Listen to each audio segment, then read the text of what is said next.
आता सर्वांनाच माहिती आहे, की ती चापट कशामुळे मारली होती. कारण की ज्यावेळेस म्हणजे आता गावच्या प्रमुखाचं काम तेच असतं, की आपल्या गावावर संकट येऊ नये.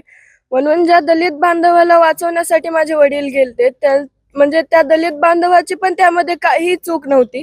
कारण की आता वॉचमनचं पण काम तेच आहे, की परमिशन शिवाय कोणाला आत पाठवायचं नाही. म्हणून ते बी स्वतः तेच म्हणत होते, की तुम्ही मधून परमिशन घेऊन या, नंतर मी तुम्हाला आत पाठवतो. तिथे हाणामार झाली. मग मला एवढंच वाटतं, जर एका चापटीचं मोल जर कोणाचा जीव असेल, तर ज्याचा जीव गेलाय त्याचं मोल काय असेल, हा मला आज प्रश्न पडतोय. जे त्यांनी वक्तव्य केलं ते करायला नव्हतं पाहिजे एवढं वाटतं. ज्यावेळेस वकील जरी असला ना, म्हणजे न्यायाधीश जरी असला तरी दोन्ही वकिलाच्या तो आज बाजू ऐकून घेतो आणि नंतर त्याचं मत मांडतो. मला एवढंच वाटतं त्यांनी म्हणजे आम्हाला समजा ते इथे जरी आले नसते, फक्त त्यांनी आमचं वक्तव्य तरी म्हणजे ऐकून घेतलं पाहिजे, की घटना कशामुळे झाली किंवा काय मागचं याच्या मागचं कारण आहे आणि नंतर त्यांनी त्यांचं वक्तव्य करायला हवं होतं.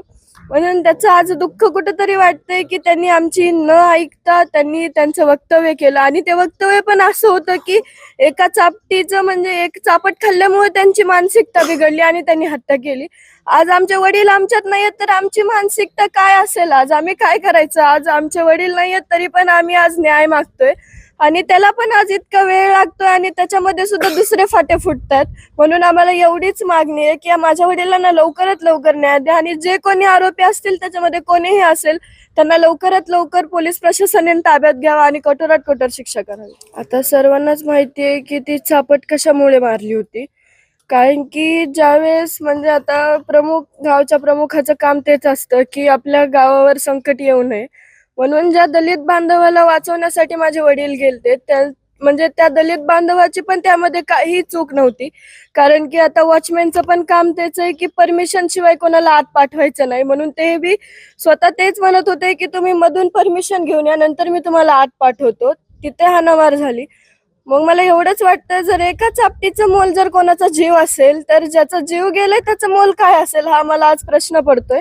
जे त्यांनी वक्तव्य केलं ते करायला नव्हतं पाहिजे एवढं वाटतं. ज्यावेळेस वकील जरी असला ना, म्हणजे न्यायाधीश जरी असला तरी दोन्ही वकिलाच्या तो आज बाजू ऐकून घेतो आणि नंतर त्याचं मत मांडतो.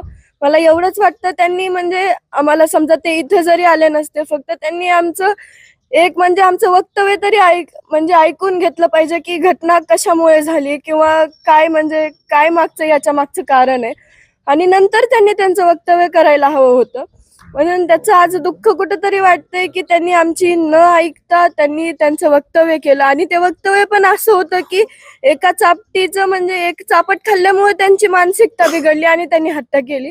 आज आमचे वडील आमच्यात नाहीयेत, तर आमची मानसिकता काय असेल आज? आम्ही काय करायचं? आज आमचे वडील नाहीयेत, तरी पण आम्ही आज न्याय मागतोय आणि त्याला पण आज इतका वेळ लागतोय आणि त्याच्यामध्ये सुद्धा दुसरे फाटे फुटतात. म्हणून आम्हाला एवढीच मागणी आहे, की माझ्या वडिलांना लवकरात लवकर न्याय द्या आणि जे कोणी आरोपी असतील त्याच्यामध्ये कोणीही असेल, त्यांना लवकरात लवकर पोलीस प्रशासनाने ताब्यात घ्यावा आणि कठोरात कठोर शिक्षा करावी.